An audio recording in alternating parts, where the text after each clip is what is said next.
చాలా కరువు ప్రాంతాలకు వెళ్తే మనకు తెలుస్తుంది. కరువు ప్రాంతాలు చాలా ఉన్నాయి.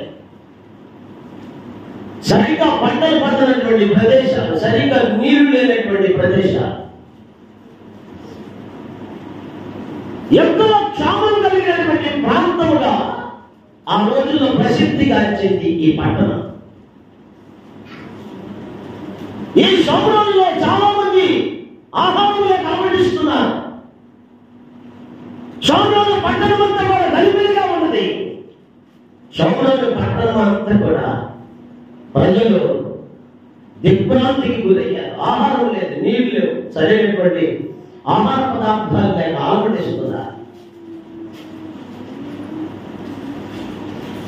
ఆ కరువుకాలంలో ఎలీషా, ప్రవక్త అయినటువంటి ఎలీషా, దేవుడు ప్రత్యక్షమై ఎలీషాతో మాట్లాడాడు. ఒకసారి ఆ మాటలు చదువుతాం. 7వ అధ్యాయంలో మొదటి వాక్యం ఒకసారి చదవండి.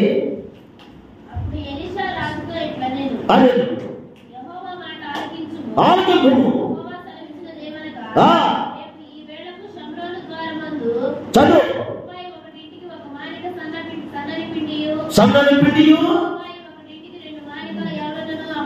అమ్మబడతాయి. చాలు చాలు, రాజుగా సెలవిస్తున్న మాట దైవజనుడైనటువంటి ప్రవక్త ఎలీషా చెబుతున్నాడు. రాజైన బెన్హదదు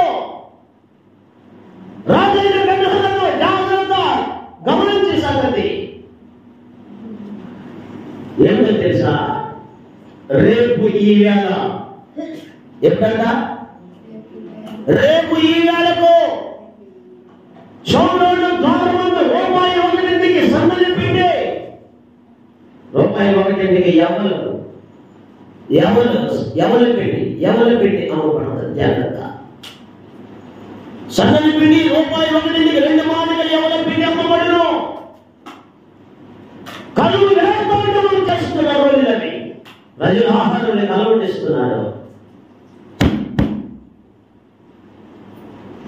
కొద్దిసేపు ఆగి ఇది కదా, రూపాయి 1కి సన్నని పిండి, రూపాయి 1కి 2 మాదిగలు ఎవరి పిండి అమ్మబడుతుంది. రేపు ఈ వేళ వరకు అమ్ముతారు. రేపు ఈ టయానికి అమ్మబడుతుంది. ఎక్కడ తెలుసా? ఎక్కడైతే కరువు తాండవం చేస్తుందో, ఎక్కడైతే కరువుతో ప్రజలు అనుమతిస్తున్నారో అదే ద్వారం అమ్మబడతాయి ఈ పిండి. ఏ పిండి తెలుసా? 1 సన్నని పిండి. ఏ పిండి అన్న? సన్నని పిండి. ఈ మధ్యాహ్న వేళ మనం ధ్యానం చేస్తున్న మూల వాక్యం పిండి. మొట్టమొదటిగా మనం గమనిస్తే సన్నని పిండి, సన్నపిండి కదా, సన్నని వస్త్రాలు, సన్నని నడుము కలిగిన వ్యక్తి, సన్నని వాడు, చక్కని వాడు, చురుకైన వాడు, సన్ననిది, సన్నపు నార వస్త్రములు, సన్నని పిండి. సన్నని పిండి, సన్నపిండి అంటే ఎలా ఉంటుంది తెలుసా? చాలా సిల్కీ. సిల్కీ అనేది పట్టుకొని జారిపోతాం, అంతటి మెత్తని పిండి. సన్నని పిండి దేనికి పోలికగా కనిపిస్తుంది, దేనికి పోల్చబడి.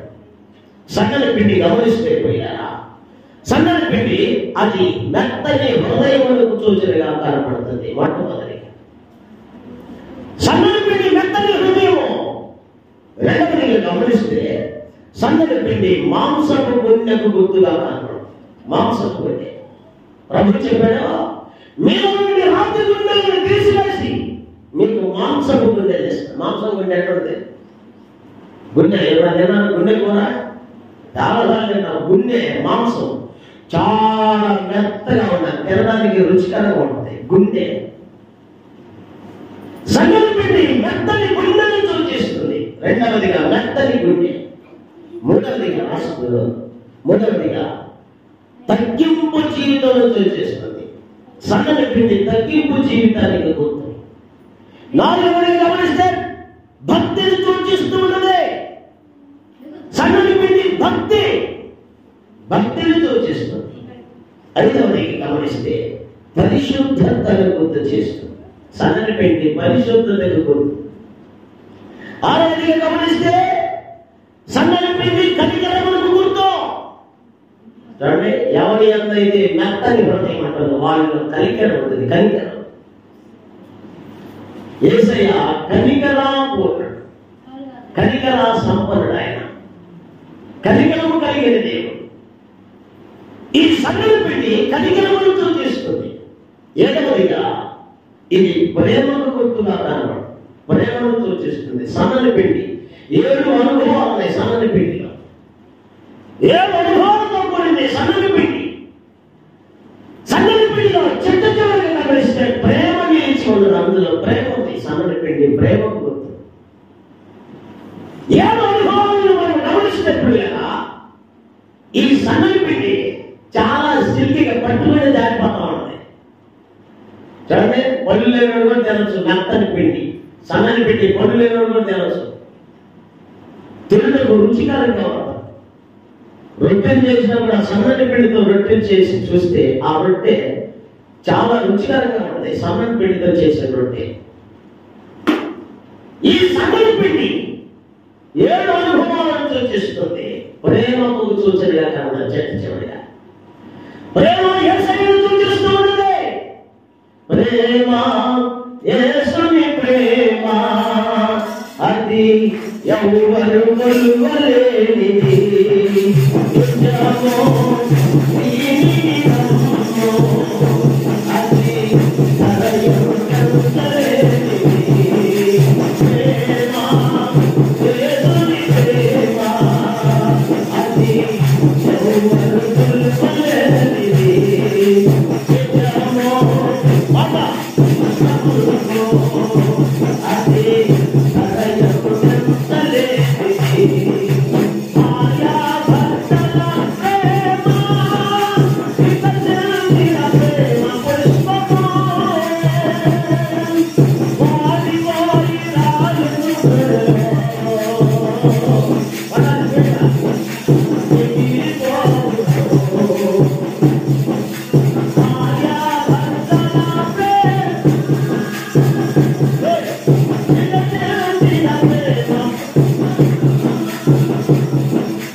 అది సన్నని పిండి ప్రేమకు గుర్తుగా కనబడుతుంది. సన్నని పిండి కదా.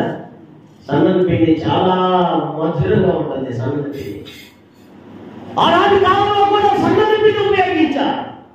సన్నని పిండి ఈ రోజు కూడా మనం కూడా ఉపయోగిస్తూ ఉంటాం కదా.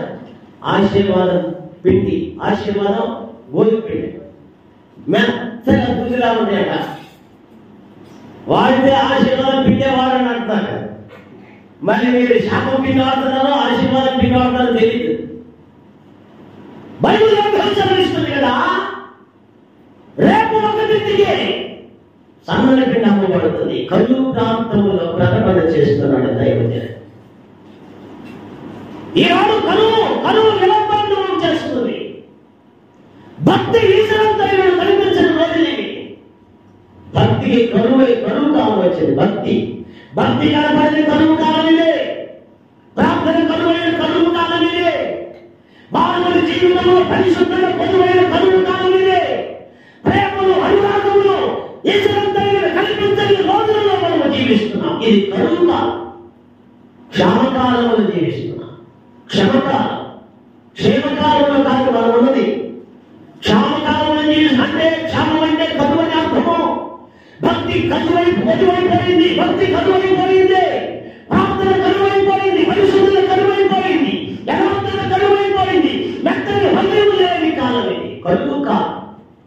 కరువు కాలం, కరువు కాలం. మానవుని హృదయం కరువుగా కనపడదు. అందుకే సన్నని పిండి కావాలి. సన్నని పిండి, సన్నని పిండి భక్తిని సూచిస్తుంది. భక్తి కావాలి. మానవుని జీవితంలో సన్నని పిండి వంటి భక్తి, మానవుని జీవితంలో సన్నని పిండి వంటి భక్తి కావాలి. సన్నని పిండి వంటి మెత్తని హృదయం కావాలి. సన్నని పిండి వంటి ప్రేమ కావాలి. సన్నని పిండి వంటి యథార్థత కావాలి. సన్నని పిండి వంటి దేవుని కొరకైన ప్రేమ కావాలి. ప్రేమ తత్వం ఉండాలి. ప్రేమ లేని జీవితం ఇలాంటి ప్రేమలు కరువైపోయింది. ప్రేమలు తావులేదు. యేసుని ప్రేమకు దూరం అవుతున్న కాలం, యేసుని ప్రేమ కనబడకుండా పోతున్న కాలం, మానవుని జీవితంలో క్షేమకాలం ఇదే. ఈనాడు వాక్యం కూడా మానవుడికి కుదువైపోయే కాలం రాబోతుంది. అందుకే సన్నని పిండి రేపు ఒకటింటికి అమ్ముతాం, అమ్మబడే కాలం రాబోతుంది. రేపు ఒకటింటికి షోమ్రోను గోధుమ, షోమ్రోన్ అంటే సమరయ పట్టణం. సమరయ, షోమ్రోనుకి మరొక పేరు ఏంటి తెలుసా? సమరయ. సమరయ పేరే షోమ్రోనుగా మార్చబడింది. షోమ్రోన్ పట్టణం, సమరయ పట్టణం. సమరయ దేశంలో షోమ్రోన్ పట్టణంగా మార్చబడింది. ఈ షోమ్రోన్ పట్టణంలో, సమరయ పట్టణంలో కనుక ఎడతాండవం చేస్తున్న కాలంలో ప్రవక్త అయినటువంటి ఎలీషా యెహోవా మాటను బట్టి రాజుతో సెలవిస్తున్నాడు. రేపు ఈ వేళకి సన్నని పిండి ₹1 సన్నని పిండి అమ్మబడుతుంది. దేవుని స్తోత్రం. హల్లెలూయా. చెప్తాం హల్లెలూయా. ఈ క్షేమకాలం, భక్తి లేని కాలంలో భక్తి అనే ప్రకటనని దేవుని యొక్క వాక్యము స్పష్టంగా ప్రకటన చేస్తుంది. లోకం అనే ద్వారములో ప్రకటన చేయబడుతుంది. ఏంటా ప్రకటన అంటే సన్నని పిండి అమ్మబడుతుంది. పంటవా? ₹1 సన్నని పిండి దొరికే కాలం ఇది. ₹1 సన్నని పిండి దొరికే కాలము. యేసుక్రీస్తునికి గుర్తుగా కనబడుతుంది. ఆయన ధనుడని కలిగిన దేవుడు. దేవుని స్తోత్రం చేత హల్లెలూయా. ఆయన ధనుడైన వాడు. ఆయన ఉన్న ఘనత, మహాధనుడవు, మహోన్నతుడవు, పరిశుద్ధ స్థలములో నివసించు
ఎవరు దేవుడి కొరకే తగ్గించబడతాడో వాడు ఉన్నతముగా హెచ్చించబడతాడు.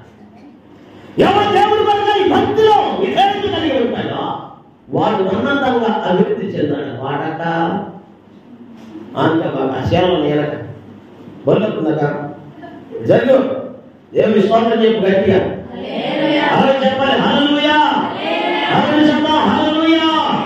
ఎవరు దేవుడి కొరకే తగ్గించబడతాడో సన్నని పిండిలో తగ్గింపు జీవితం కనిపిస్తుంది. తగ్గింపు జీవితం కావాలి. రెండవదిగా రాస్తాడు రాజుల మొదటి గ్రంథం 4వ అధ్యాయము 22వ వాక్యమును చదువుకుందాం.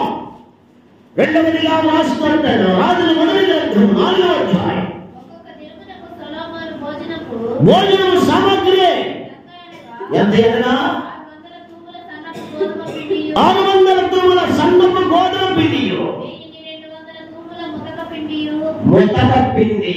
ఒకటి సన్నని పిండి, రెండవది ముతక పిండి. ముతక పిండి అంటే అర్థం ఏంటి? బరక పిండి. బరక పిల్లోడు బరక కూర్చున్నాడు దొరికి. వాడు బరక మీద అన్నాడు, బరక కూర్చున్నాడు. వాడు ఆగదు పాపం, ఆగలేదు. బరక కూర్చున్నాడు. బాగా తొందరగా ఆగదు. బాగా పిండి తొందరగా అజీర్తి చేస్తుంది, అడగదు, అడిగేది కాదు. బాగా పిండిలో బలం ఉన్నదే. బాగా పిండి ఎలా ఉన్నది రాము గారు? బాగా పిండి తెలుసా? సన్నని పిండి, బాగా పిండి. బాగా ఇసురుతా ఉన్నప్పుడు తెరగల్లో ఇసిరేటప్పుడు బాకే కొంత మెత్తనం వస్తుంది, కొంత బలపడుతుంది. రెండు మిక్సింగ్ అయి ఉంటుంది. ఒకటి మొట్టమొదటిగా మనం చూసిన పిండి వెన్న పిండి, సన్నని పిండి. బాగా పిండి కంటే సన్నని పిండి, సన్నని పిండి కంటే బాగా పిండి. ఈ రెండు పిండి, రెండవ పిండి బరక పిండి. కష్టపడితే వస్తుంది బరక పిండి. కష్టపడాలి. బరక ఆ బరకంతా పోవాలంటే, బాగా సన్నటి పిండి రావాలంటే ముందు బరకంతా కూడా బాగా ఇసరాలంటే కష్టపడాలి. బరక పిండి వస్తుంది, కష్టపడితే వస్తుంది. కష్టపడాలి. మెత్తని పిండి దాకా వెళ్ళాలంటే ముందు బరక పిండి ఇసరాలి, కష్టపడాలి. బరక పిండి కష్టపడి చూస్తుంది. భక్తిలో కష్టపడాలి, ప్రార్థనలో కష్టపడాలి, భక్తిలో కష్టపడాలి, వాక్యం చదివేటప్పుడు కష్టపడాలి, దేవుని మందిరానికి వచ్చేటప్పుడు కష్టపడాలి, దేవుని సన్నిధికి వస్తున్నప్పుడు కష్టపడాలి, దేవుని సన్నిధిలో కష్టం అనుభవించాలి. లాజరు కష్టం అనుభవించాలి కనుకనే నిత్యరాజ్యం ఆయన అబ్రహాము రొమ్ము అనుకున్నాడు. కష్టం. ఈ రోజు భక్తిలో కష్టపడే వాళ్ళు కనపడాల. భక్తిలో కష్టపడదామని ఆలోచన లేదు. భక్తిలో కష్టపడి భక్తి చేద్దామని లేదు. కష్టపడి భక్తి చేసే విధానం మానవుల్లో, విశ్వాసంలో పెరుగైపోయి కష్టపడాలి. బరక పిండి కష్టమును సూచిస్తుంది. భక్తిలో నువ్వు కష్టపడాలి, శ్రమించాలి. దేవుని పని కొరకై శ్రమపడాలి. దేవుని రాజ్యం కొరకై కష్టపడాలి, శ్రమపడాలి. కష్టే ఫలి. కష్టపడకుండా ఏది రాదు. ప్రార్థన చేయకుండా ఏది ప్రతిఫలము. భక్తి చేయకుండా భక్తిలో కొన్ని కష్టాలు వస్తాయి. కలుగుదనం ఉంటుంది. పథకంలో కలుగుదనం ఉంటుంది. కలుగుదనం అంటే గట్టిదనం అంటే నొప్పి తగులుతుంది. నొప్పి అనగా బాధను పుట్టిస్తుంది. భక్తిలో బాధలు వస్తాయి. భక్తి చేస్తున్నప్పుడు శ్రమలు వస్తాయి. భక్తి చేస్తున్నప్పుడు శోభలు వస్తాయి. భక్తి చేస్తున్నప్పుడు గాయాలు ఉంటుంది. భక్తి చేస్తున్నప్పుడు నిందలు వస్తాయి. భక్తి చేస్తున్నప్పుడే రకరకాలైనటువంటి బాధలన్నీ నీ నెత్తిన పడతాయి. ఎప్పుడు ఎవడు ఏ నెమ్మలన్నీ వాడతాడు భక్తి చేస్తున్నప్పుడు. భక్తిలో కష్టపడాలి. కలుగుదనం ఉన్నది. కలుగుదనమును సూచిస్తుంది. కలుగుదనం గుర్తుగా కనబడుతుంది. పిండి కలుగుదనం. కష్టపడాలి. కష్టపడే తత్వమును గుర్తు చేస్తుంది బరక పిండి. సొలొమోను వాడిన పిండి, సొలొమోను వాడుతున్న పిండి 600 తూముల సన్నని పిండి. రెండవది 1200 తూముల మొట్టక పిండి. దానికి మరొక పేరు ఏంటో తెలుసా? మొతక. మొతకంటే బరకగా ఉండదని అర్థం. బరకపిండి, బరకపిండితో చేసిన రొట్టెలు. పళ్ళు కలిగినోడే నవ్వాల, పళ్ళు ఉన్నోడే నవ్వుతాడు, పళ్ళు లేనోడు ఏం చేస్తాడు? సాతానుకు కూడా పళ్ళుగా ఉండడం. యేసుక్రీస్తు ప్రభువు కలువరి శిలువలో సాతాను యొక్క పళ్ళని ఓడగొట్టాడు. ఇప్పుడు వాడి బొక్కిలో ఉంటాడు, వాడి పళ్ళు ఇప్పుడు ఏం చేస్తాడంటే కిటికీలు ఎక్కి వాడు ఏం చేస్తాడంటే ఎవరిని మింగాలా అని వస్తాడంట. మింగటమే వాడి పళ్ళు లేని పని అయితే అట్ట ఇక్కడే జాగ్రత్తగా ఉన్నాడు. ఇప్పుడు సాతానుకు పళ్ళు లేదు, వాడి గోడలు ఓడగొట్టాడు. అలా లేక పడిపోయింది. లజోమా పెద్ద పడతాం. యేసు రక్తమే జయం, స్వాతంత్రం. హల్లెలూయా చెప్పు, హల్లెలూయా హల్లెలూయా. కల్పిస్తాడో నా దేవుడు, శ్రమలోనైనా నన్ను విడువడు.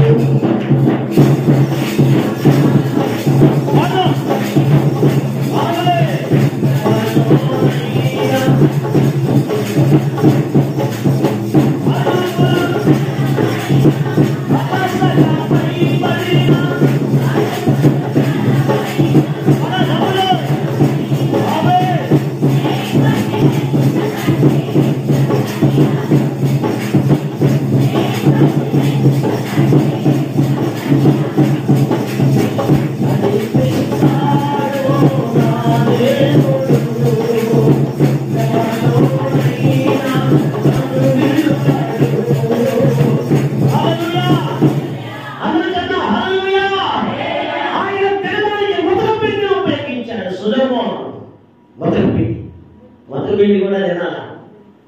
అప్పుడు సన్నవి కాదు, అప్పుడప్పుడు స్టోర్ బియ్యం కూడా తినాల, అప్పుడప్పుడు రోగా తినాల. ఒకళ్ళు అంటారు అబ్బా మేము రోగాలే తిన్నాయా, స్టోర్ బియ్యం మాకు పెట్టదు. గతి లేనప్పుడు ఏంటి? గొర్రెలై కాలితే వచ్చేట తినదంట. ఇప్పుడు సౌందర్యంలో భయంకరమైన క్షామము. సన్నని పిండి దేవుడు చెప్పాడు, రేపు ఒకటి నీకు అమ్మేస్తున్నా చూసుకో, దైవజనుడు చెప్పాడు. చెప్పింది చెప్పినట్లుగా జరిగిపోయింది. ఇప్పుడు రాజైనటువంటి సొలొమోను వాడుతున్న పిండి మొదట పిండిని వాడుతున్నాడు. యెషయా గ్రంథంలో రాస్తాడు. యెషయా గ్రంథం 47వ అధ్యాయం 2వ వచనం ఒకసారి చదవండి. 47:2 చదవండి. చెప్పు చదువు. తీసివేయు, నదులు దాటువచ్చా. ఏంటంట? పిండి తెరగని తిమ్మలు పెట్టి పిండి విసిరా. పిండి విసిరే తత్వం, కష్టపడే తత్వం సూచిస్తుంది. దంచాలి విసరాలి, దంచాలి విసరాలి, రెండు చేయాలి. ఈ రెండు కూడా శ్రమను గుర్తు చేసి కష్టానికి గుర్తు. కష్టపడాలి, 5 రోజులు పోవాలని కష్టపడాలి. 100 మంది తత్వం అయితే నువ్వు తెస్తే వండుతా, సత్యం ఉండమాట. ఎరువులు కూడా కష్టపడాలి, కష్టపడే తత్వం కావాలి. పనివాడు అమ్మా నేవాడు నాయన చేతున్నప్పుడు రోజు తెచ్చి పెడితే 3 కోట్ల 30 తేడా. కలుపు తీయమని నడుము నొప్పాలని మెడలు ఎండకి అలా చచ్చిపోతలేదు. సత్య సాగు, కష్టపడి సాగు. ఓరగ బతికి సత్య కంటే కష్టపడి సత్యేది మంచిదిగా. రాజు గ్రంథంలో రాస్తారా 4 కుష్ఠరోగులు వచ్చారు. 4 కుష్ఠరోగులు ఏదైనా చదువుకున్నా కదా. 7వ అధ్యాయం రాజుల 2వ గ్రంథంలో 7వ అధ్యాయం 18వ వచనం చదువుకున్నాం మనం. ఆ 7వ అధ్యాయంలో 3వ వచనం వరకు వచ్చేసరికి అక్కడ 4 కుష్ఠరోగులు ఉన్నారు. ఒకసారి చదువుతారా మాట? కుష్ఠరోగులు ఉండగా చూసిపోయి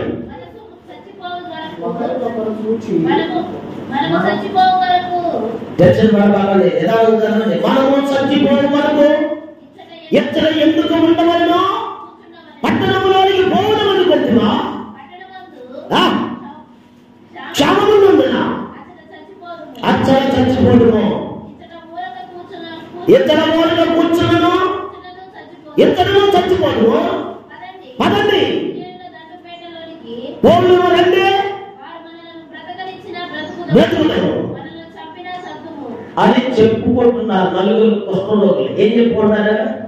ఒరే ఊరి కవిలో ఉన్నాం మనకు కుష్ఠరోగం వచ్చిందండి, మనం ఊరి వెళ్ళేసాను, ఈ క్షమము కలిగి క్షమలో బ్రతుకుతున్నాం. బాధపా ఊళ్ళకి పట్టణంలో బాధపా సత్తే సిరియన్లు వచ్చారు, గుంపులో ఉన్నాం. ఆ సిరియన్లు గుంపులో తగ్గులో చెల్లుతాం. ఎవరైనా కావాలి గుంపు పెట్టి చంపితే చచ్చిపోతాం, బతికితే భక్తిలో కూడా తెగింపు కావాలి. భక్తిలో పనిలో తెగింపు కావాలి. పడిపోయే వస్తావా? ఏమా పడిపోతే అమ్మా ఊళ్ళో ఉన్న అడిగిదా కలిగిదా? అమ్మో పనికి ఎర్రడానికి నేనే చేస్తా. ఇప్పుడు కృష్ణుడు అంటూ మాట్లాడితే సత్య సత్తా గుర్తుపట్టేలే, నువ్వేనని తెలిసినాక దేవుడి స్వార్థ చెప్పు. హల్లెలూయా. రాత్రి ఆన్లైట్ కాదే, రాత్రి ఆన్లైట్. మరి రాత్రి ఆన్లైట్ కాదు, రాత్రి ఏం చేసినట్టు మీరందరూ? కోళ్ళు కదా నిద్ర మేలుకుని ఉండేది, జంతువులు కదా నిద్ర మేలుకుని ఉండేది. మనకేం పని నిద్ర రాదా? రాత్రి నిద్ర మమ్మల్ని దేవుడు రాత్రిని వెలుగు చేశాడు, పగలు నిద్ర మమ్మల్ని కాదు. నలుగురు పుస్తకాలు ఇప్పుడు వెళ్ళాలి, నలుగురు పక్కలు వచ్చాయి. నలుగురు సత్య సదా బహిర అయితే చచ్చిపోదా బహిర పొందా తీర్మానం చేసిన తెగించి వెళ్ళిపోయా. చూడండి, కష్టపడాలి, భక్తిలో కష్టపడాలి. సస్తే భక్తిలో చద్దాం, బతికితే భక్తిలో పొందుతాం. చస్తే దేవుడు చద్దాం, బతికితే దేవుడు బతుకుతామని తీర్మానం చేసుకోవాలి. తీర్మానం రావాలి. ఈనాడు తీర్మానం ఎక్కడ ఉంది? తెగింపుందా? కష్టంలో కూడా తెగింపు కూడా మనకి లేదు. తెగింపు కావాలి. భక్తిలో మొదలుపెట్టి కష్టములు సూచిస్తుంది, శ్రమను సూచిస్తుంది. మొదలుపెట్టి బతకపెట్టి విషయాన్ని కష్టపడాలి. భక్తిలో కష్టపడాలి. కష్టపడకుండా ఏది రాదు, పాత్ర చేయకుండా ఏది రాదు. ఆమె పొందుకుంటున్నాను, ఆమె దేవుడు మాట్లాడుతాడంట, ఆయనతోనే దేవుడు మాట్లాడతాడంట, ఆయనతోనే దేవుడు మాట్లాడి చెప్తాడంట. ఆమెకు ఆడికెళ్తే అంత ఏగలి. నువ్వెప్పుడు ప్రార్థన చేసేది? నువ్వెప్పుడు దేవుడితో దేవుడు నీతో ఎప్పుడు మాట్లాడండి? దేవుడితో నువ్వెప్పుడు మాట్లాడేది? ఇరువురు మొదలు సంభాషించుకునే సమయం ఎప్పుడు? ఎంతకాలం జీవిస్తావు? ఎంతకాలం బతుకుతావు? భక్తి లేని జీవితం వ్యర్థము. భక్తి లేని బ్రతుకు వ్యర్థం. మొదలుపెట్టిగా మనము భక్తిలో కొనసాగాలి, కష్టపడే తత్వం ఉండాలి. మూడవదిగా వాక్య భాగంలో రాస్తాడు. మూడవదిగా ఆమోసు గ్రంథంలో మాట రాస్తాడు. ఆమోసు గ్రంథం, నే పాడే ప్రతి పాట నీ కోసమే యేసయ్యా, నీ పలికే ప్రతి పాట నీ వాక్యమే యేసయ్యా.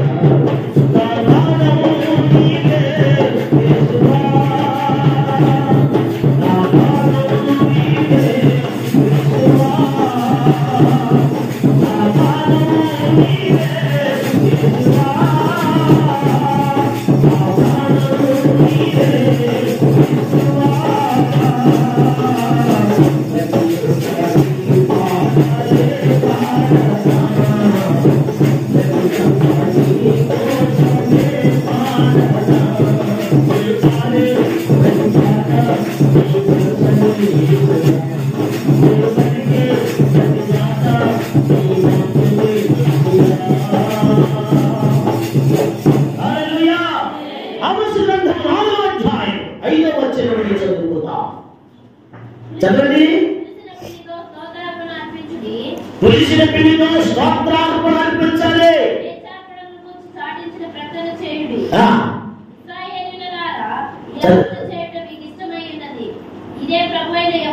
యెహోవా వాక్కు పులిసిన పిండితో స్తోత్రార్పణ అర్పించాలి. పులిసిన పిండి,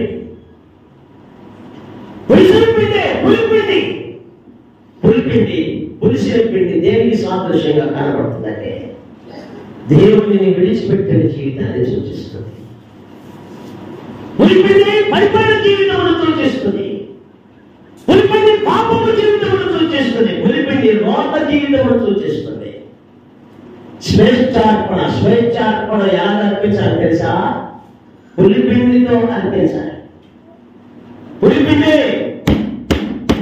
పులిపిండితో అర్పించాలి. వెళ్ళిపోయి పడుకోవాలి, లేకపోతే నిద్ర అక్కడ వాళ్ళు ఎందుకు డిస్టర్బ్ చేసేది. దేవుడికి అర్పించవలసిన అర్పణ పులిపిండితో అర్పించాలి. పాపపు జీవితముతో కూడిన జీవితముతో వెళ్ళి విరిగి నలిగిన హృదయంలో వెళ్ళి దేవుడికి అర్పణ చెల్లించాలి. దేవుడికి కాంపరించని వాడు విరిగి నలిగిన హృదయంలో వెళ్ళాలి. దేవుడికి స్వేచ్ఛార్పణ ఎలా చెల్లించాలో తెలుసా? విరిగి నలిగిన హృదయం వెళ్ళాలి. ఈనాడు పులిపిండితో అర్పణ చెల్లించాలి. విరిగిపోవాలి. విరిగిన మనసుతో నలిగిన హృదయముతో యేసయ్యా నీవే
స్వేచ్ఛ.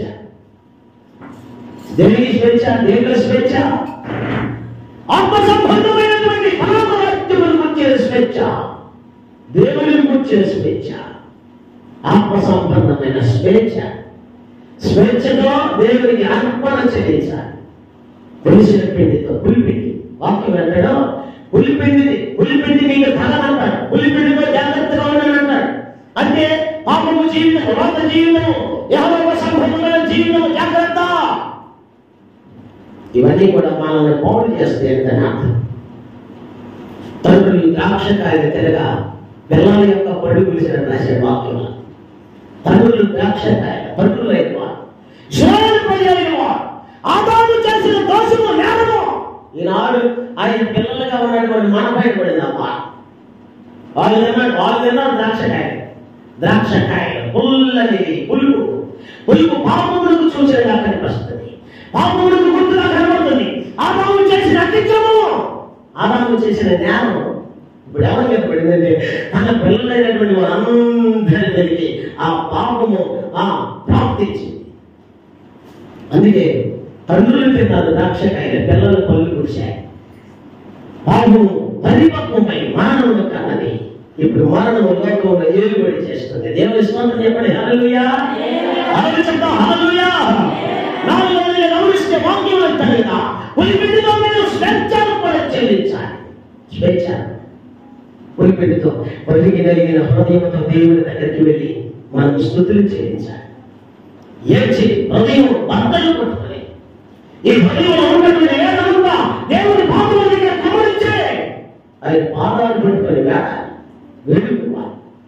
ఆయన సన్నిధిలోకి వెళ్ళి కన్నీళ్ళు విడిచి ప్రార్థన చేయాలి. దేవుడు హృదయం చనిపోయింది, నాది చెడిపోయిన బ్రతుకు, పాపము బ్రతుకులు జీవిస్తున్నా. దేవుని పాదముల దగ్గరికి వెళ్ళి కన్నీళ్ళు విడిచి ఆయనకి స్వేచ్ఛార్పణను చెల్లించాలి. దేవుని స్తోత్రం చెప్పు గట్టిగా. హల్లెలూయా. స్వేచ్ఛార్పణ, స్తోత్రార్పణ, స్వేచ్ఛార్పణ ఇవన్నీ కూడా దేవునికి కావలసినవి ఉన్నాయి. స్తోత్రార్పణ అర్పించాలి, స్వేచ్ఛార్పణ చెల్లించాలి. స్తోత్రములతో ఆయన వ్యక్తపరచాలి. హృదయంతో దేవునికి స్తుతులు చెల్లించాలి. ఐదవదిగా గమనిస్తూ వాక్యం అంటాడా, ఐదవదిగా రాసుకుంటాడా రాజుల రెండవ గ్రంథం 4 ఎవరు చదువుకుందా? రాజుల రెండవ గ్రంథము 4వ అధ్యాయము 41వ వచనం.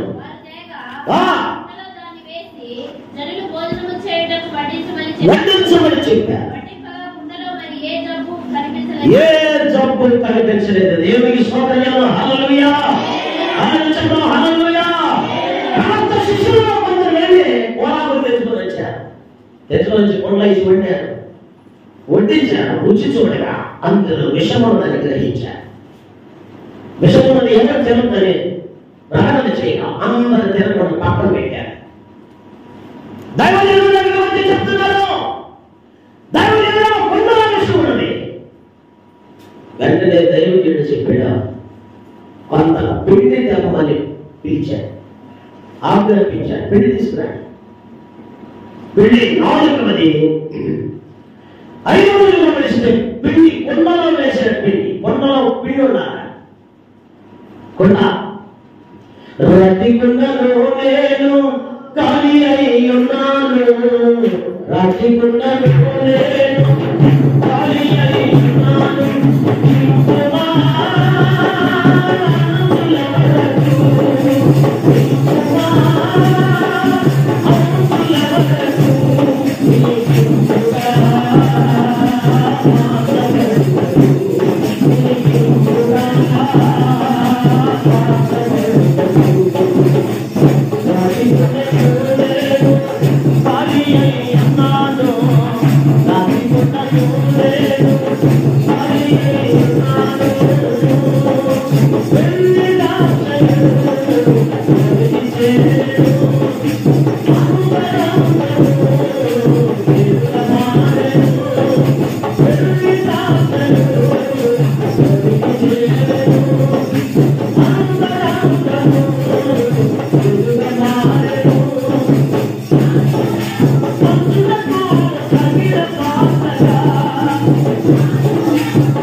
పిండి తీసుకురాగానే వెంటనే పిండి కొండలో వేయబడిన పిండి. ఎప్పుడైతే విషము కొండలో పిండి కాలిందో వెంటనే విషమంతా విరిగిపోయింది. పిండి అనబడిన భక్తే, పిండి అనబడిన భయం, పిండి అనబడిన తగ్గింపు, పిండి అనబడిన ప్రేమ, పిండి అనబడిన విధేయత, పిండి అనబడిన కట్టుకులేని హృదయం, కఠినత్వం కాని హృదయం, కనికరం కలిగిన హృదయం ఎప్పుడైతే నీ మనసులోకి వస్తుందో, నీ హృదయంలో ఉంటుందో, అప్పుడు అందులో ఉన్న విషయమంతా కూడా విరగొట్టబడు. హృదయంలో ఉన్న విషము, హృదయంలో ఉన్న జబ్బు, హృదయంలో ఉన్న జబ్బు, కొండలో ఉన్నది జబ్బు. కొండ కొండ హృదయంలో సూచిస్తుంది, కొండ పాపము జీవితంలో సూచిస్తుంది. సమస్తే కొండను విడిచిపెట్టి వెళ్ళిపోయింది ఊళ్ళోకి. ఊరిలోకి వెళ్ళాలంటే కొండను విడిచిపెట్టాలి. ఊరిలోకి పోవాలంటే సమరయ స్త్రీ ఊరిలోకి వెళ్ళిందంటే దాని కారణం ఏంటంటే బావి దగ్గరే వదిలేసేది కొండ. యాకోబు బావి కాడ యేసయ్యను చూచానమ్మా, ఎండవేళ ఎంతో వలసి ఒంటరిగా ఉన్నానమ్మా.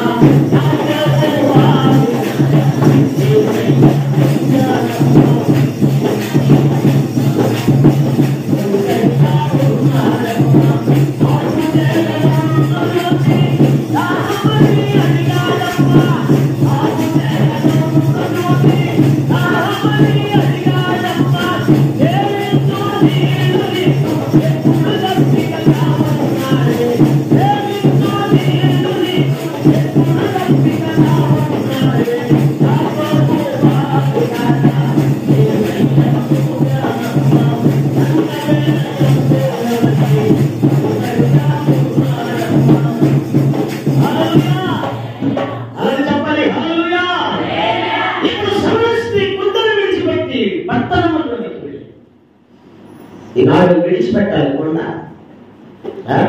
ఇంకా కొండలు ఎవరు వేసుకొని తిరుగుతున్నారు చాలా మంది. కొండలు వెంట వస్తున్నాయి. కొండలు సత్యంత వరకు, ఓటికి వెళ్ళేంత వరకు, పాపం వెళ్ళిన కొండ, రాజపడుతున్న కొండ, లోకంలో ఉన్న శాపగ్రస్తమైన కొండ ఇంకా పోసుకొని ఉంటున్నా సమాజం వరకు. ఎంతకాలం అవుతారండి? నాకు అవసరం లేదని వదిలిపెట్టి పట్టణములకి పట్టణమనగా పరలోక రాజ్యములకు సూచనగా కనిపిస్తుంది. దేవుని స్తోత్రం చెప్పగలిగా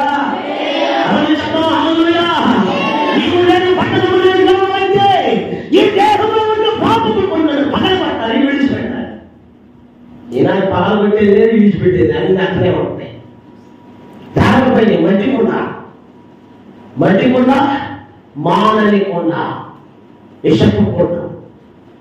ఇప్పుడు కొండలో విషం ఉన్నది, విషపు కొండ, జబ్బు కొండ.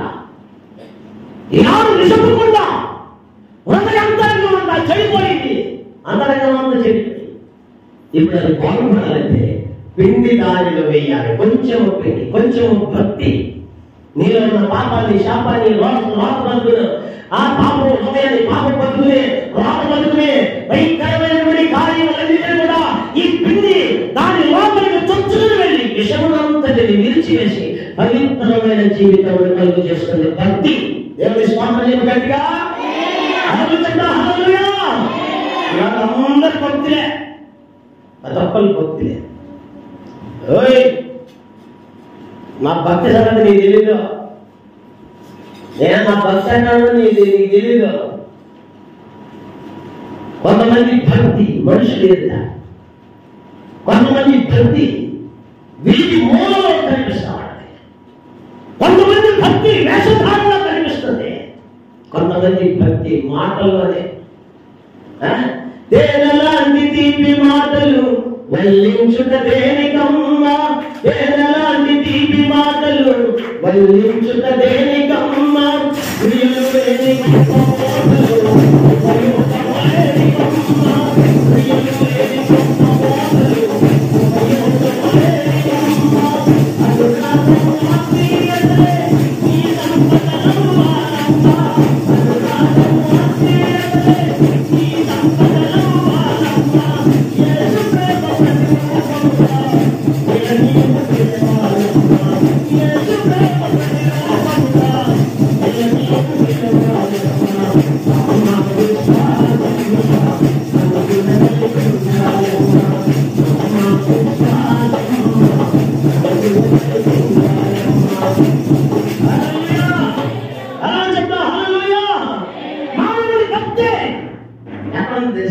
నోటి మాటల్లో కనపడతారు. కొంతమంది భక్తి వేషధారణ, క్రియలు లేవు, చెప్పడమే కానీ చేసేది లేదు, చెప్పడమే కానీ చేసేది ఉండదు. నిజంగా క్రియలు లేని భక్తి మృతమైతే సత్యన దానికోసమా చేయకుండా అందరికీ చెప్తా ఉండాలి. మనకి మరి అత్తయ్య చేయాలి, నడు మీ సీపీ పోయి కొడలో కడుకో, పోయి సీపీ తేపో. మరి ఏమో కూడా ఒకప్పుడు వాళ్ళగా అంటదో మళ్ళీ భయపడి, అమ్మ మేము ఎప్పుడు చేసాం అమ్మ, అప్పుడు మా అత్తకి తెగ భయపడేదాన్ని, వణికేదాన్ని. ఇది కూడా వచ్చేది నాకు మా అత్త చెప్పకి. అది వచ్చినా ఇప్పుడు నీ కోణం కూడా చేత. ఒకప్పుడు నువ్వు పోతే పోయి, ఇప్పుడు ఆటలాడ పోసితే అప్పుడు నువ్వు పోతే పోసావు, నువ్వు కూర్చుంటే కూర్చున్నావు, నువ్వు ఆటలు కూడా కూర్చోవా నీ చెప్పకే. రొంటికి రావాలంట అత్త కోణం. అత్తది ఎందుకు రాదు? నీకు లెక్క రాదు. నువ్వు సరిగ్గా లేకపోతే, నీ మాటలు సరిగ్గా లేకపోతే నీకు రప్పిస్తాడు. కాబట్టి రక్తం సుక్కలు దేవుని స్వాతం చెప్పండి గట్టిగా. ఇవన్నీ వాస్తవాలు. దేవుని సన్నిధిలో పిల్లరా, ఇప్పుడు ఈ కొండలో వేసిన పిండి విషమంతటిని కూడా విడిచివేసి ఏ జబ్బు కనిపించకుండా చేసింది పిండి. దేవుని స్వాతం చెప్పినట్టుగా ఆరోగ్యంగా గమనిస్తే వాక్యంలో రాస్తాడు. ఆరోగ్యంగా సంఖ్యాకాండంలో మాట రాస్తాడు. సంఖ్యాకాండము 15వ అధ్యాయం, సంఖ్యాకాండము 15వ అధ్యాయము 28వ వచనము చదువుదాం. 15:21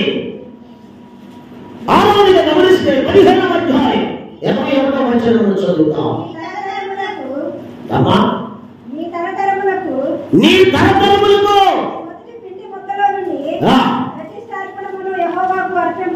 యెహోవాకు అర్పించాలి. ఏమిటంట? మీ తరతరములకు, మీ తరతరములకు, నీ తాతతరం, నీ పిల్లతరం, నీ పిల్లల తరము, నీ తరతరముల వరకు నీవు చేయవలసిన దేవుడు తెలుసు. నీ మొదటి పిండి ముద్దల నుండి ప్రతిష్టార్పణము యెహోవాకు అర్పించాలి. మొదటి ముద్ద పిండి ముద్ద. ఎప్పటి వరకు మనం చెప్పుకున్నది పిండి. ఇప్పుడు మనం దేవుడు చెప్తున్న మాట పిండి ముద్ద. పిండి వేరు, పిండి ముద్ద. మొదటి సన్నటి పిండి, రెండవది ముద్దల పిండి, మూడవది గమనిస్తే మూడవది పులిసిన పిండి, నాలుగవది పులిసిన పిండి, రెండవది ముద్దల పిండి, మూడవది నూనెతో కలపబడిన పిండి. ఇది చెప్పామా? చెప్పలా? సరే. మూడవది పులిసిన పిండి, నాలుగవది కుండలో వేసిన పిండి, ఐదవది పిండి ముద్ద. పిండి ముద్దగా ఏం చేయాలి? చూస్తాలి, నీటిలో వేసి కలపాలి. కలపబడితే అది ముద్ద ఉంటుంది. పిండి ముద్ద కావాలి. మొదటి ముద్ద దేవునికి అర్పణగా చెల్లించాలి. మొదటి ముద్ద ప్రాధాన్యత దేవునికి ఇవ్వాలి. నీ భక్తిలో ప్రాధాన్యత దేవునికి ఇవ్వాలి. నీవు భక్తి చేస్తున్నప్పుడు మొదటిగా ప్రాధాన్యత దేవునికి చెందాలి. మొదటి సమయంలో దేవునికి ఇవ్వాలి. మొదటి ముద్ద దేవునికి ఇవ్వాలి. మొదటి అర్పణ దేవునికి తేవాలి. మొదటిగా దేవుని సన్నిధికి రావాలి. మొదటిగా దేవుని మనకి ప్రజలను నిశ్చయించుకోవాలి. నీ కుటుంబంలో ఎవరు మొదటి మనసు పొందిన పద్ధతిపోయినా మొదటిగా నీవు రావాలి. అందరూ వచ్చారు పాత్ర, నేను ఒక్కదని మిగిలిపోయా. లోకి పాత్ర సత్తు అందరూ మాట్లాడండి. పాత్రకి అందరూ పాత్ర పోయాలి. మా ఇంట్లో నేను ఒక్కడే ఏమంచాను. నేను పాత్ర వాను, గుడికి రా. మరి ఏమంటా? పాత్ర రాడు, గుడికి రాడు, మరి ఏమంటాడంటే చూడండి. నేను ఒక్కడే అందరూ ప్రార్థన పడే, అందరూ ప్రార్థనకి వెళ్ళేవాళ్ళే. చూడండి, మొదటి మొక్క దేవుడికి అర్పణముగా తీసుకురావాలి. నీ మొదటి సమయాన్ని దేవుడికి ఇవ్వాలి. సమయం లేకుండా నీవు ఇవ్వవలసిన ప్రాధాన్యత దేవుడికి ఇవ్వాలి. నీ మొదటిగా నీగాని కొంతమంది ఎట్టానుకుంటారు. ఎందుకు ఎట్టానుకోలేదు? దోపడగా పట్టుకోవాలి. చీపిడి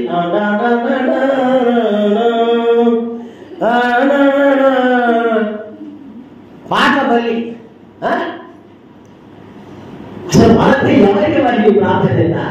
ఎవరికి వాళ్ళంటే దేవుడికి ఇవ్వాలి. దేవుడికి ఇవ్వాలి. మొదటి ముద్ద, మొదటి సమయం, మొదటిది, ఫస్ట్ది ప్రాధాన్యత, మొదటి సమయం, మొదటిది. ఏదైనా సరే నీవు చేస్తున్నప్పుడు చేయబోయేది, చేయాలనుకున్నది, దానిలో మొదటి సమయం ప్రాధాన్యత దేవుడికి ఇచ్చిన తర్వాత వెళ్ళాలి. ఏదైనా చూసుకోండి. ముందు మామూలు ముందు 2 మొక్కలు ఏమైనా తినాలి. 2 మొక్కలు తిన తర్వాత 4 మొక్కలు తినదు. ఆ తర్వాత మళ్ళీ 5 గంటల పడితే 5 మొక్కలు తినది. మొక్కలని నీకే తెలిపాయి. మొత్తం తొక్కలేను అయ్యగారికి. ఏమే పాత్ర చెప్పాయా? మొదటి నేను దేవుడికి ఇవ్వలే. నా దేవుడు భర్త పతియే సెపరేట్ అంటే పతియే ప్రత్యక్ష దైవం. మరి దేవుడిని పెట్టుకుని అదే అంటవా? దేవుడు పెట్టుకుని రకరకాల మాట్లాడి పిడుగుతూ 70 పెట్టి బాగుంటావా? మొగుడే పతియే ప్రత్యక్ష దైవం. దేవుడు దేవుడు అయ్యా, దేవుడు నాయన. అందుకని దేవుడిని అదే ఊరే గాలి కొడక, బుద్ధి లేనివాడా, గాలివాడా, గడ్డి తినేవాడా, బుద్ధి తినేవాడా, సామాయి తాగేవాడా అని చెప్పాడు దేవుడు. దైవాన్ని చేసుకో, లేకపోతే లోన్ మూసుకో, పట్టుకోరా. ఎవరికి నువ్వు చెప్పేది? ప్రత్యక్ష దైవం. దైవం అన్నాడు. నువ్వు ఎట్లా చూసుకోవాలా? ఎట్లా చూసుకోవాలంటే ఆయన ఏదన్నా దేవుడు ఒకసారి కష్టపెడతా ఉంటాడు. దేవుడు కూడా తత్వం ఏంటంటే దేవుడు ఒకసారి శ్రమ పెడతా ఉంటాడు. దేవుడు ఒకసారి ఇబ్బంది పెడతా ఉంటాడు. దేవుడు ఒకసారి నష్టపరుస్తూ ఉంటాడు. దేవుడు ఒకసారి టీవీ బాగుపడతాడు. బాగుపడేటప్పుడు ఓర్చుకో. దేవుడు ఒకసారి కొన్ని పగలుతాడు, ఓర్చుకో. దేవుడు ఒక్కొక్కసారి వేస్తాడు, ఓర్చుకో. ఎందుకంటే పతి ప్రత్యక్ష దైవం. ఓర్పుందా, సహనం ఉందా? ఓర్పు లేని జీవితంలో నువ్వు భక్తి జీవితం ఎలా కొనసాగిస్తావు? ఓర్పు లేదు, సహనం లేదు, సహనం లేని బ్రతుకులు, సహనం లేని జీవితాలు ఎలాగా? మొదటి ప్రాధాన్యత దేవునికి ఇవ్వాలని ఏమిస్తావు నువ్వు? మొదటి సమయాన్ని దేవునికి ఇవ్వాలని ఎలా ఇస్తావు? మొదటిగా దేవుని సన్నిధిలో ప్రార్థన చేయాలంటే ఎలా చేస్తావు? మొదటిగా దేవుని కొరకు బ్రతకాలని నిశ్చయించుకున్న నీవు సమస్తము మొదటిగా దేవునికి ప్రాధాన్యత ఇచ్చే వ్యక్తిగా నీవు ఉండాలి. దేవుని స్తోత్రం చెప్పినట్టుగా ఆ రోజున గమనిస్తే వాక్య భాగం అంటారు, రాజులు సంఖ్యాకాలము 28వ అధ్యాయం, సంఖ్యాకాలము 28వ అధ్యాయం 5వ వచనం చదవండి. చదవాలి అమ్మా. నీ దెబ్బకి నాకు దెమ్మ తిరిగేటట్టు 3 పళ్ళు, 1 పన్ను, 2 పన్ను, 3 పన్ను, 3 పళ్ళు ఓడగొట్టాలా? తేవాలి. దేంతో కలపబడింది? నూనెతో కలపబడినటువంటి పిండి. ఆ రోజుగా గమనిస్తే నూనెతో కలపబడిన పిండి. నూనెతో కలపాల, ఎక్కడ నేలతోనే కాదు. ఇందాక నీళ్ళతో కలిపింది ఆ ముద్ద.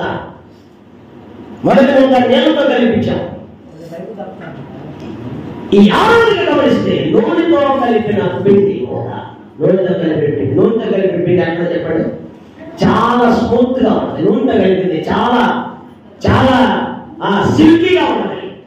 చాలా చాలా బాగా వస్తాయి. రొట్టెలు కూడా కాలిస్తే చాలా చక్కగా వస్తాయి. నూనెతో కలిపినటువంటి పిండి చాలా రుచికరంగా మారుతుంది. కొంతమంది నెయ్యి కలుపుతారు, కొంతమంది ఒలివ్ ఆయిల్, కొంతమంది నూనె, కొంతమంది కొబ్బరి నూనె వేసి కలిపి కేసరాలు వేసి కలిపిందట.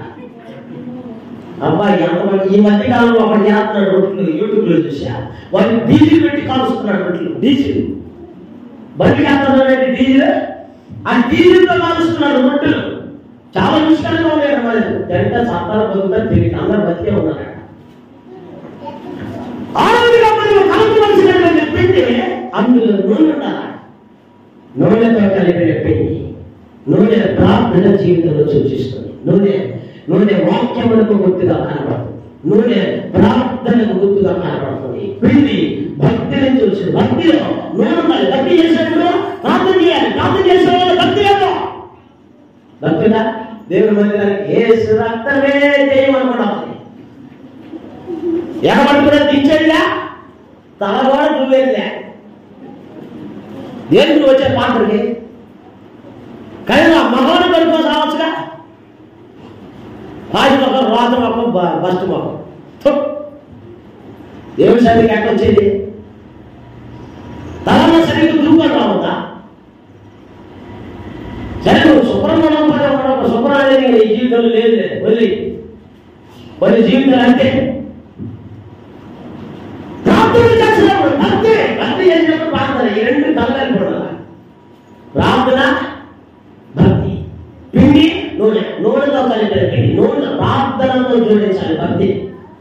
భక్తి ప్రార్థనతో ఉదయమై ఉండాలి. ప్రార్థన కలిసిపోవాలి భక్తి, నూనెతో కలిసిపోవాలి పిండి. ఇలాంటి ప్రార్థన ఏడగలుగుతున్నా? ఏ ప్రార్థన కాదు, ఏ ప్రార్థనకు సరిగ్గా రావు, ఏ ప్రార్థనలో ఉండవు, ఏ ప్రార్థన నీకు అక్కర్లేదు, ఏ ప్రార్థనతో నీకు సంబంధం లేదు, ఏ ప్రార్థనలో నీకు భక్తి లేదు. మరి దేంతో ఉంది? దేంతో ఉందంటే పనితో అందుకే వాక్యం చదివిస్తుందో నేను సంఖ్యాకాలంలో చాలా స్పష్టంగా రాస్తున్నాడు. అక్కడ దాన్ని నూనెతో కలపబడిందై ఉన్నాయి. పిండి నూనెతో కలపబడిందై ప్రార్థనకు జోడించాలి. భక్తి ప్రార్థన, ప్రార్థన భక్తి, భక్తి ప్రార్థన, ఈ రెండు కూడా కలగలుపు కలిసినవి ఉండాలి. దేవుని స్తోత్రం గట్టిగా చెవుడు మాట 7వదిగా సమూయేలు మొదటి గ్రంథం, చెవుడు మాట చదువుకుందాం.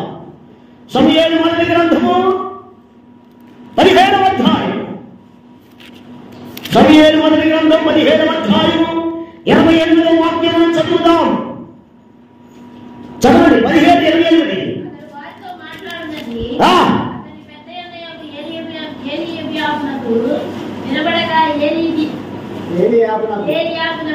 దావీదు మీద కోపము వచ్చి అతనితో, నీవు ఇక్కడికి ఎందుకు వచ్చితివి? అరణ్యములోని ఆ చిన్న గొర్రె మందను ఎవరి వశము చేసితివి? రెండో వచనం చదువు. 2 సమూయేలు గ్రంథం 18, 17, 20 చదువు.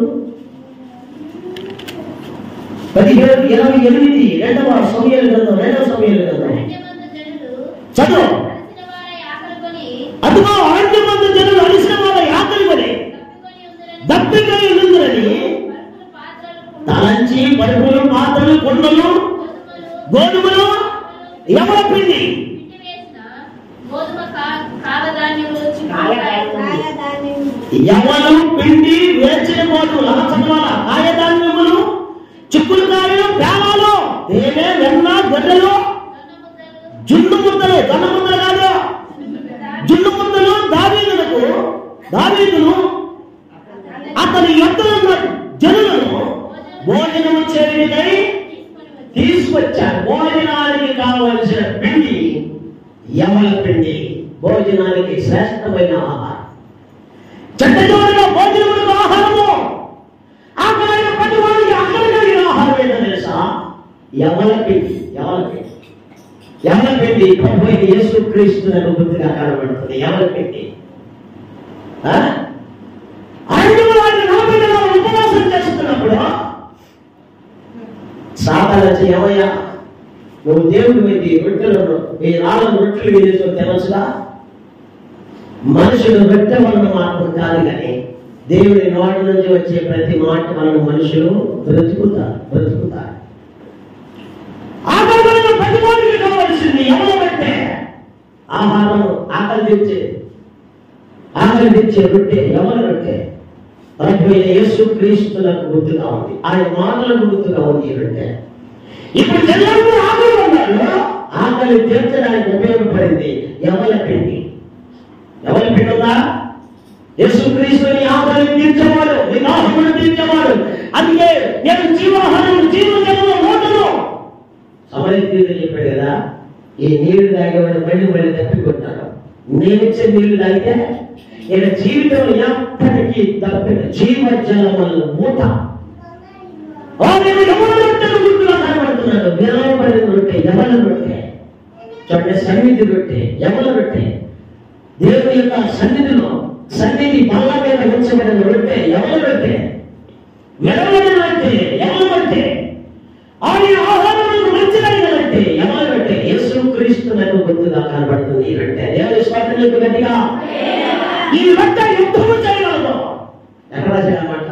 న్యాయాధిపతుల గ్రంథం ఒకసారి చదువుతారా? న్యాయాధిపతుల గ్రంథం 7వ అధ్యాయం 13వ వాక్యం చదవండి. 7:13. న్యాయాధిపతుల గ్రంథం 7వ అధ్యాయం 13వ వచనం చదువుకుందాం. చదువు. వివరిస్తున్నాడు. ఎట్లనగా